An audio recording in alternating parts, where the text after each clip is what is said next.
Енді балалар, сіздердің алдарыңызда жұмыс дәптерлері тұр, және бағалау парақтары тұр.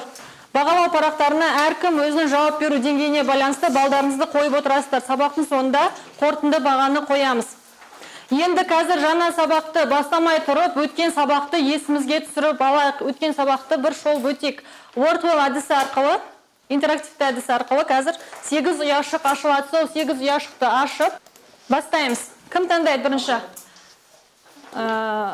Бекнұр. Үшінші ұяшық. Кәсіп орынға түсірілген балықтардың мөлшеріне қарай жіктелуін айтамыз. Балықтардың мөлшері қандай қандай? 200 граммнан несте.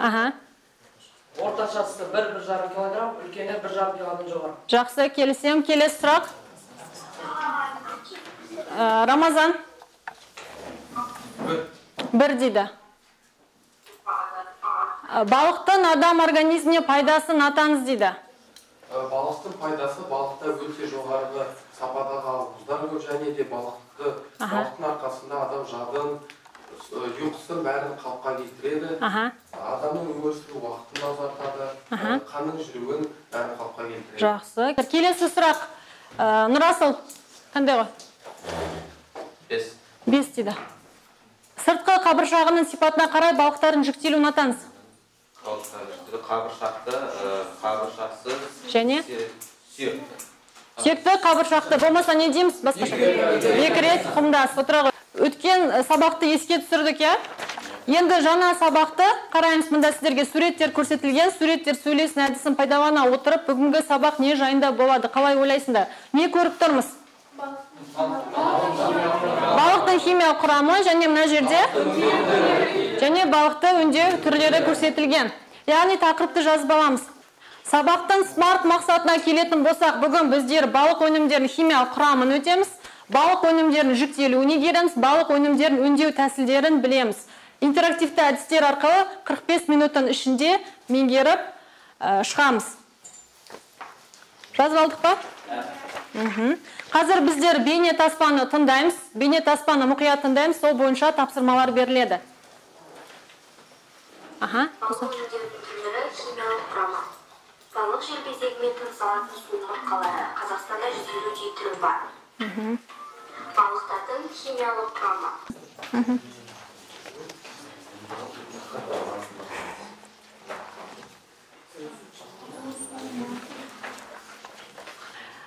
Балалар, жалғастырамыз. Екінші тапсырмаға келеміз. Екінші тапсырма біздерде сіздерге ізденіс таныту мақсатымен тапсырма берілген болатын балық өнімдерінің түрлері бойынша қосымша мәлімет іздестіріп тауып келу. Жарайды, келесі тоңазытылған балықты кім айтады? Рамина. Тоңазытылған балық ол -1 мен 5 градус аралығында сақталатын балық. Қақтаудың немен қақтайды екенбіз балықтарды? Мына қатар жауап береміз. Немен қақтаймыз? Қайталаймыз ба?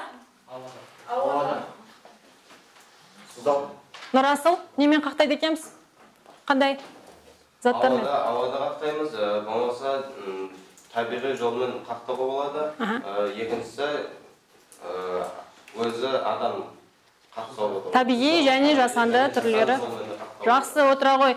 Үшінші тапсырма бойынша біздерде интерактивті әдіс арқылы берілген.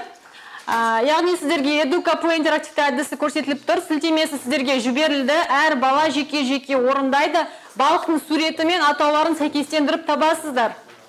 Уақытқа ойнайсыздар. Бастаймыз. Бірінші сілтеме EduCaPlay интерактивті әдісімен ойнаймыз. Мына жерде көрсетілген қандай балық біріншісі? Міне, мына жерден бастаймыз. Жайын. Келесі. Қандай балықтың түрі? Суретке көтересіз ба? Сурет ашылады. Табан балық. На суретке. Қандай балық мынау? Табан балық дейді. Келесі. Суретке. Шорттан келісеміз, я. Шорттан. Келесі. Майшабақ. Результаты бойынша мені көрсетіліп тұр. Бірінші болған біздерде Рамазан екен. Келесі. Жазып болсақ, ойынды ойнап бітірсеңдер. Келесі тапсырмаға көрейік жұмыс дәптерінің. Келесі тапсырмасы. Жоқ, Айкенберкова, мына жерде. Жаңағы үшінші тапсырманың жалғасы ретінде үш түрлілік әдісті пайдаланамыз. Сіздерге 2 минут уақыт. Жұмыс дәптеріне балықтардың жаңағы көрсетілген балықтарды енді үш тілде жазасыздар. Қазақша, орысша, ағылшынша атауларын. Тақтадан енді бірге орындайық. Бірінші балықтың атауы. Бірінші балық кім айтады? Бекнұр. Табан балық. Қандай? Қатырақ айтамыз. Табан балық. Орысшасы. Леш. Ағылшынша атауы? Скап деп, жақсы отыра ғой. Келесі, қаламқас. Қатырақ айтамыз, дауыстар естілмейді. Бекіре, орысшасы, осетр, ағылшынша. Жақсы, келісем.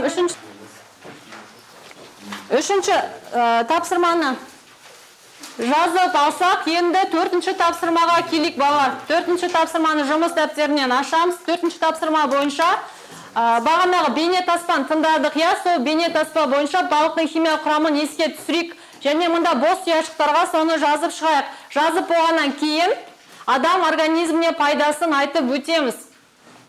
2 минут уақыт ойланыңыздар, жазыңыздар.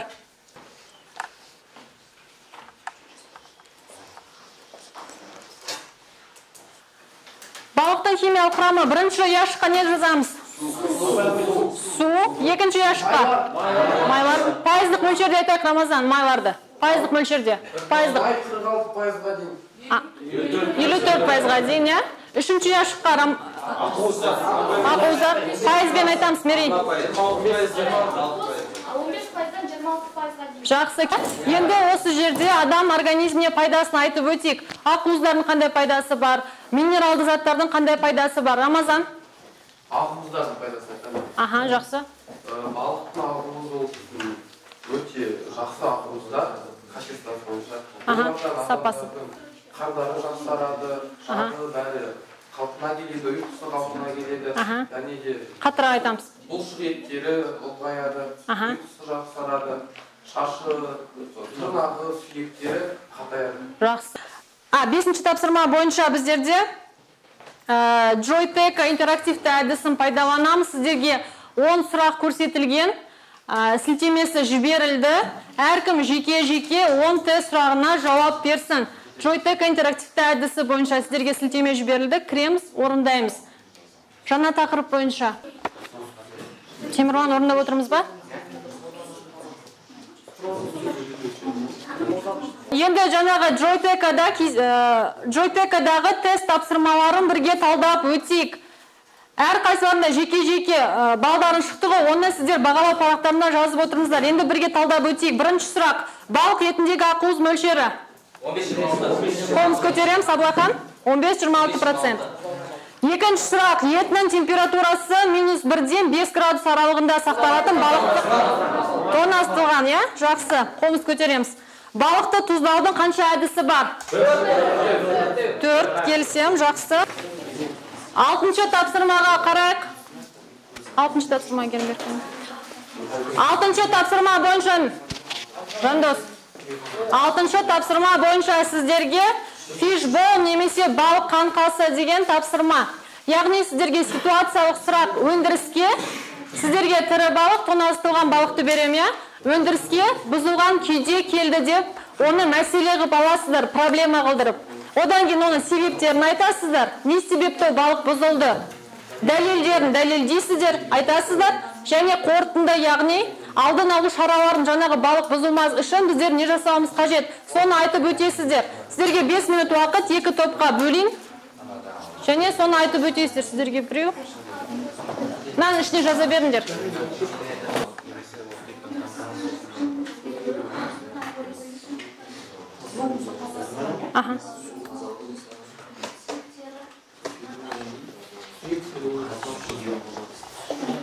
Абылайхан, жазып отырмыз ба? Кім қорғайды? Проблема. Мәселесі, қатырақ айтамыз. Проблемасы тоңазытылған балықтың бұзылуы. Себептері? Температура дұрыс сақталмауы, мерзімнің ұзақ тұрып қалуы. Температура сіздер тоңазытылған балық, я? Температурасы қандай болады? Болу қажет, я? А себептері? Демек температурасы төмен болып кетті, я? Мерзімнен ұзақ сақтап қойды. На топта, Мерей, кім айтады? Алмаз. Қандай балық сіздерде? Тірі балық, аха. Уақыт. Тез. Дәуір. Дұрыс тасымалданбауы, мекендегі өздерінің басы болуы. Себептеріне ма? Аха. Одан кейін? Балықтардың яғни сақталу мерзімі. Және соңғы тапсырма есте сақтау керек бір мәліметті кім айтады? Есте сақтау бір мәлімет Мерей? Балықтардың түрлерін сақтау керек деп. Аха. Өте жақсы. Рахмет. Енді үй жұмысына сіздерге тапсырма. Балық өнімдерін өңдеудің заманауи тәсілдерін тауып, мәлімет жинастырып келесіздер. Үй жұмысына тапсырма. Жақсы, рахмет. Рахмет, сау болыңыздар.